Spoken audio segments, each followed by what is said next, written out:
Hello, and welcome to another bonus episode of Blowback Season 5. I'm Noah Colwyn, and this episode is titled Syndicates. In this episode, I'll be giving a brief overview of the Vietnam War and the drug trade, and a bit more. Because while Cambodia itself has never been especially caught up in the narcotics business, every single one of its neighbors at one time or another has been knee-deep in it. And also because the United States publicly condemned drug trafficking, but for decades ignored it, when selling opium or heroin was how friends of America in this part of the world made their money. And finally, because drug addiction and drug panics took root in 1970s America. Foreign wars in Indochina provided many Americans with a not altogether incorrect explanation of where things had gone wrong. But as we'll see, the answers as to the origins of the drug crisis and as to who was responsible were too hot for the country to handle.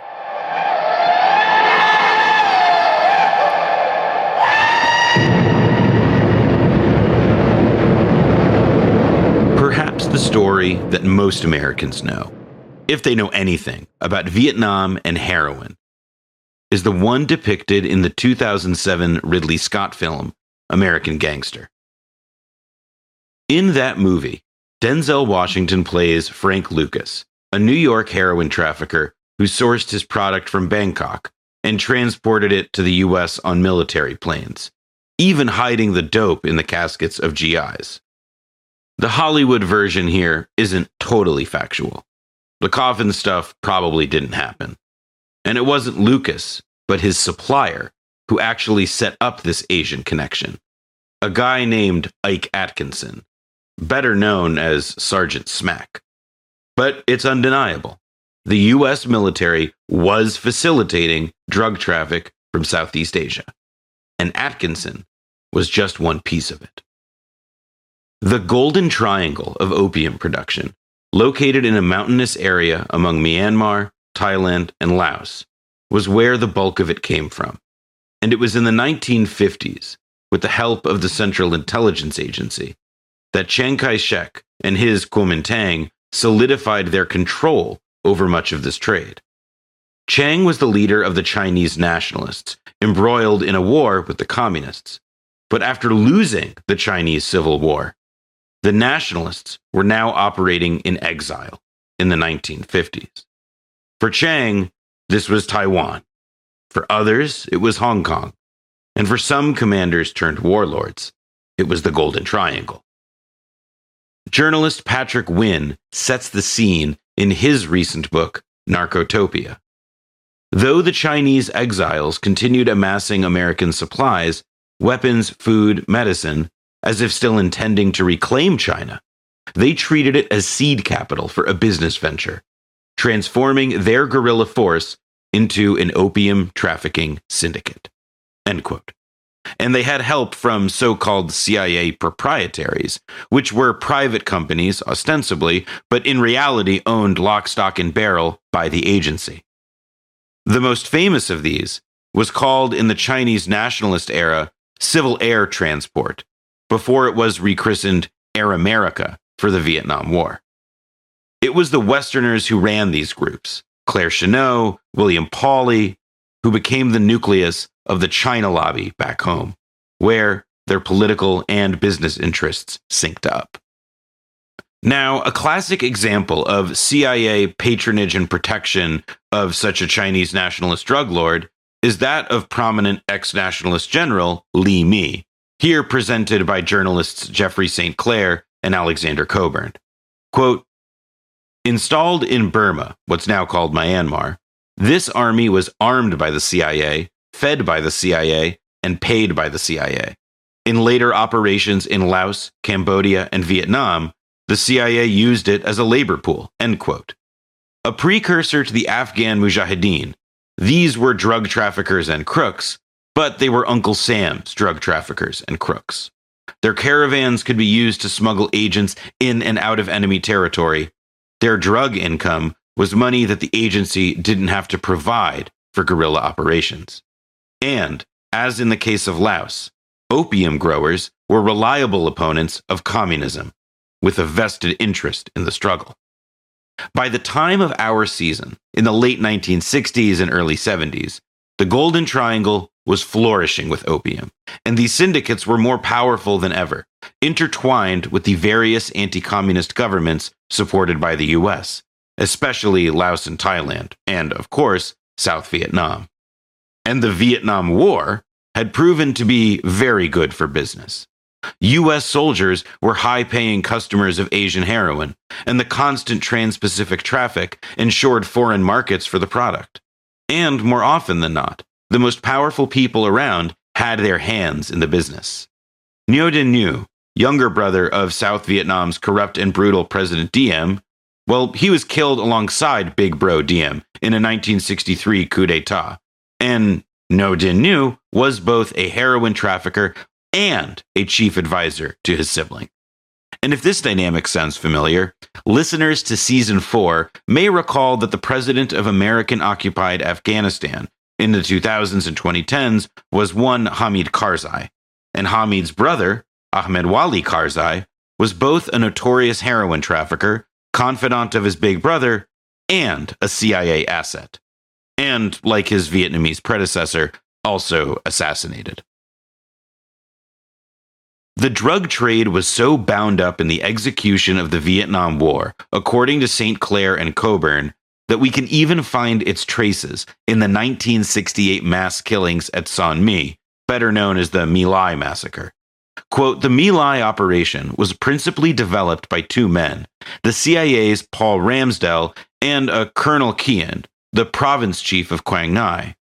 Operating under cover of the USAID, or U.S. Agency for International Development, Ramsdale headed the Phoenix program in Quang Ngai, where it was his task to prepare lists of suspected NLF, aka Viet Cong, leaders, organizers, and sympathizers. End quote.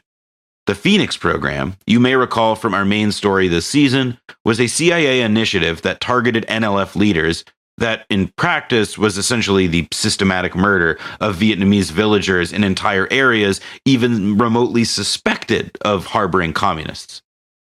Ramsdell was told by Kian that anyone in the areas targeted by Phoenix, they had to be a VC sympathizer because otherwise they wouldn't have been allowed to survive in that area. But Kian, writes St. Clair and Coburn, had his own agenda. For one thing, his family had been hit hard by the Tet Offensive launched by the NLF earlier in the year, they write. In addition, the NLF had seriously disrupted his business enterprises. Kian, who was notorious for being one of South Vietnam's most corrupt chieftains, an officer who had his hand in everything from payroll fraud to prostitution. But Kian apparently made his really big money from heroin sales to U.S. soldiers. End quote. Now, General William Pierce, head of U.S. Army intelligence, was the guy assigned to straighten out the furniture, in the words of the journalists. But back in World War II, Pierce had run operations in Burma under the cover of heroin trafficking.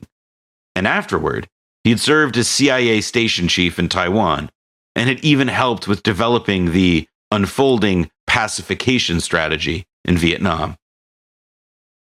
It's not surprising, then, writes St. Clair and Coburn, quote, that the Pierce investigation found no CIA fingerprints on the massacre, end quote, and certainly no evidence of drug business retribution. Drugs did come up around My Lai, however, when Senator Thomas Dodd, father of Senator Chris Dodd, tried to pin the blame for the murders on soldiers who had been smoking dope. He even used his own subcommittee on juvenile delinquency to hold a hearing on the theory. But while heroin and marijuana could not really be tied to the My Lai massacre, or at least its perpetrators, journalists and the White House were taking note of the very real issue of rising drug use among the troops. In May 1971, a New York Times story opened with a blistering lead. Quote, the use of heroin by American troops in Vietnam has reached epidemic proportions. And a study conducted months later by psychiatrist Lee Robbins using a random sample of 450 returning Vietnam veterans, found that 43% of the group reported using opiates in the year before, most often smoked in a cigarette. Al McCoy, a historian at the University of Wisconsin and author of the seminal work The Politics of Heroin, which we've cited many times on this show, cites evidence suggesting that the invasion of Cambodia in 1970 was a key point in the development of this story of the Vietnam War and opiate trafficking and heroin addiction. Here's his lengthy treatment of the subject. Quote, "The Cambodian invasion may have been another important factor in promoting the GI heroin epidemic. While this hypothesis can probably never be proved because of the clandestine, fragmented nature of the heroin traffic, it is an interesting coincidence that the invasion occurred in May 1970, and most journalistic accounts and official reports give spring 1970 or early 1970 as the starting date for widespread heroin addiction. Late 69 is the date usually given for the beginning of small-scale heroin use among GIs. The difficulties involved in smuggling between southern Laos and the Vietnamese Central Highlands limited the amount of narcotics that could be brought into Vietnam. The lack of roads and rivers made air transport an absolute necessity. But the rugged mountain terrain and the relative infrequency of flights between these two unpopulated areas required excessively intricate planning. Since the mid-1950s, the Cambodian neutralist ruler Prince Sihanouk had remained hostile to the various pro-American South Vietnamese regimes. Vietnamese military transports, naval vessels, or military convoys never entered Cambodia, and most of the gold and narcotics smuggling from Laos avoided this neutralist kingdom. However, less than 3 months after Sihanouk's ouster in March 1970, the Vietnamese army crashed across the border and its 5th Air Division began daily flights to Phnom Penh, the capital. Once Cambodia opened up, unlimited quantities of narcotics could be flown from southern Laos to Phnom Penh on any one of the hundreds of commercial, military, or clandestine flights that crowded the airways every day. From there, narcotics could easily be forwarded to Saigon by boat, truck, or aircraft. Since the spread of the GI heroin addiction seems to have been limited only by the availability of drugs, the improved smuggling conditions that resulted from the Cambodian invasion may have played some role in promoting the GI heroin epidemic." End quote. Now, as to the nature of that epidemic, a summer 1971 investigation by the Associated Press has more. The month before this report from the AP was aired, that was when Richard Nixon announced the start of his multi-pronged war on drugs at a June 1971 press conference. And there he labeled narcotics public enemy number 1. The epithet of a war on drugs, contrary to popular belief, was actually not coined by the White House. That one came from the media. Anyway, in Mexico, Nixon's new plan on drugs would steer huge new amounts of military aid to the Mexican military, transforming a quiet border that hosted casual smuggling into a hyper-militarized crossing zone, and to combat Europe's famous French connection, which, like in Asia, had also been set up with CIA, or as it was then called, OSS assistance. Nixon had Turkey burn Anatolia's opium fields. But Indochina was a hot zone. Thus, write St. Clair and Coburn, quote, "The agency was able to convince Nixon that its eradication effort should be directed at Turkey rather than Southeast Asia, said effort culminating in an attempt at export substitution, with opium growers in Anatolia being helped to set up a factory to produce bicycles. The CIA was well aware that Turkey provided only between 3 and 5% of the world's supplies of raw opium at that time." End quote. By comparison, an estimated 60% of the world's dope was coming from sources in the Laotian, Burmese, and Thai villages of the Golden Triangle. In effect, rather than suppress Asian heroin, Nixon's policies began to juice its production and steer its distribution toward the United States, despite the branding of his war on drugs. Vietnamization, his practice of withdrawing U.S. soldiers and leaning instead on South Vietnamese forces. This was a key factor. Here's Al McCoy, quote, "When the number of GIs in Vietnam declined drastically in 1971, Corsican and Chinese syndicates started shipping Laotian heroin directly to the United States. For almost 20 years, the U.S. Bureau of Narcotics had argued that only 5% of America's heroin supply came from Southeast Asia. But in November 72, the Bureau declared that an estimated 30% of the U.S. heroin supply was now coming from the region. Heroin was following the GIs home." End quote. Again, the truth in the story of American Gangster. And some of this was, no doubt, the product that Sergeant Smack, Ike Atkinson, and Frank Lucas were selling in New York.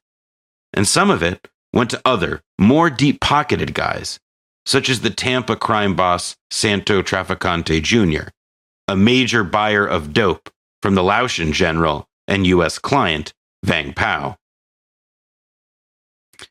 Pao, by the way, later immigrated to the United States and became a leader in his community of ethnic Hmong.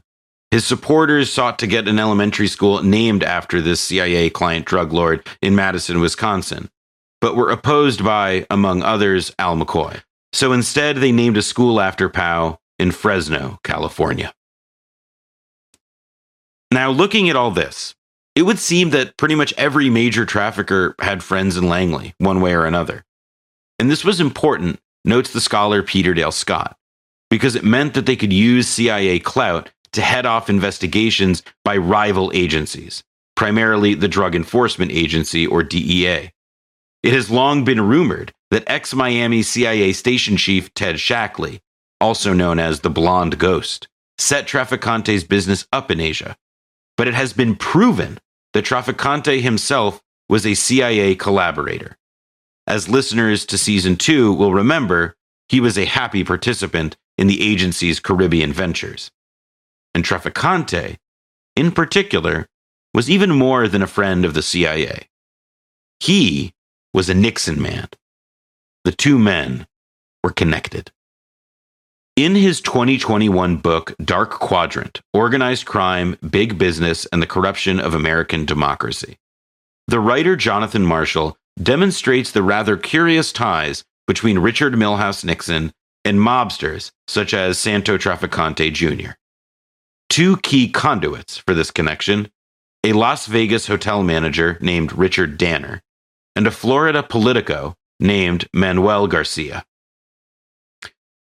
First, Danner. A minor Watergate figure largely forgotten to history, is what Marshall calls him. Danner was a lawyer and ex-FBI agent who also ran secret cash payments from Las Vegas mogul and industrialist Howard Hughes to Nixon. And it was also Danner who reportedly introduced Nixon to the president's famously favorite Florida pal, Bebe Rebozo, businessman and owner of Key Biscayne Bank. For Nixon, Richard Danner played the role of a high-end bagman, traveling throughout 1968 to collect secret dollars for the campaign from a rogues gallery of mafioso and right-wing money. Beyond Hughes, there was Carlos Marcello, Clint Murchison, Jimmy Hoffa, and others. And Danner was also very involved in personnel selection for the campaign. To take on the responsibilities of Democrats for Nixon outreach, he chose Manuel Garcia. Garcia was, in the words of Marshall, quote, a Tampa-based defense attorney with state and national political connections. His career began in 1936 as president of the Young Democrats. It culminated with his job as national coordinator for Spanish-speaking voters during Nixon's presidential campaign, end quote. But Garcia was also mobbed up. As a lawyer, he defended the gambling racketeers in Santo Trafficante's Tampa organization. And based on testimony provided to the Kefauver Commission on Organized Crime in the 1950s, Garcia was part of Trafficante's outfit. Here's Marshall, quote, during the course of its hearings, writes Marshall, the chauffeur for Miami gangster Jimmy Velasco, who worked for the Trafficante family and local sheriff, testified that he personally made payoffs to Garcia. End quote. In other words, the same President Nixon who had announced a global war on drugs had won his office by hiring people who worked for heroin traffickers. This was a natural alliance, years in the making, because for years, Southeast Asian drug money had been making its way toward the region of Nixon's Winter White House. In the 50s and 60s, writes the Danish journalist Henrik Kruger in his book The Great Heroin Coup, quote, Thai and nationalist Chinese capital was invested in Florida's explosive development, much of it by way of the General Development Corporation, controlled by associates of mobster Meyer Lansky. And the coup, referenced in the title of Kruger's book, refers to the process by which Trafficante and other crooked friends of Nixon, such as heroin trafficker Robert Vesco, well, they got a leg up in the global drug trade. In this dark quadrant of American history, to borrow Marshall's phrase, right-wing politics, big business, and organized crime all converge, hidden from view, but shaping our world all the same. Brendan and I have previously mentioned the Yankee Cowboy War conflict of the American power elite, a thesis advanced by the writer Carl Oglesby. The rough idea is that throughout the Cold War, a major domestic battle was the fight for political dominance between the Eastern elite Yankees and the Western capital Cowboys. The Yankees were the established interests focused on Europe. The Cowboys were new money, eager to make more new money from East Asia and an ever-expanding frontier. The Yankee-Cowboy framework is again useful in this situation. Nixon's cowboy connections won out over the entrenched Yankee-aligned drug business, an Atlantic-facing affair run by French, Corsican, and Italian networks. These European drug channels were also helped in business by the American military and intelligence services, dating back to World War II and the years immediately after. You could say that this Yankee-Cowboy dispute of the 60s and 70s in the drug trade was something like underworld Orthogonians against underworld Franklins.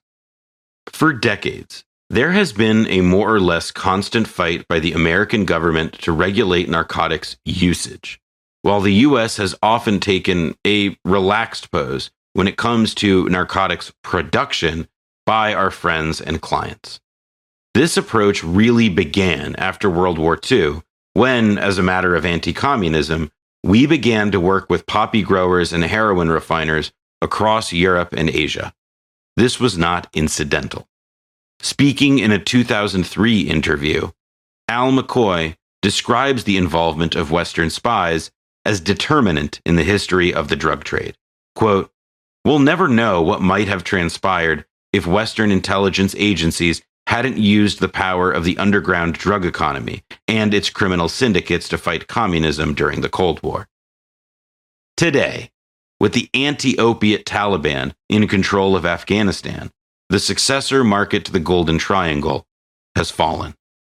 Afghan dope no longer dominates the world. Instead, it appears the crown is going home to Myanmar. According to a recent Al Jazeera report, quote, Myanmar became the world's biggest opium producer in 2023, according to the UN, overtaking Afghanistan after the Taliban government launched a crackdown on the crop. Since the military in Myanmar seized power in 2021, causing social and economic turmoil and armed conflict across the country, the cash crop has become more important to some farmers struggling to get by. Ouroboros.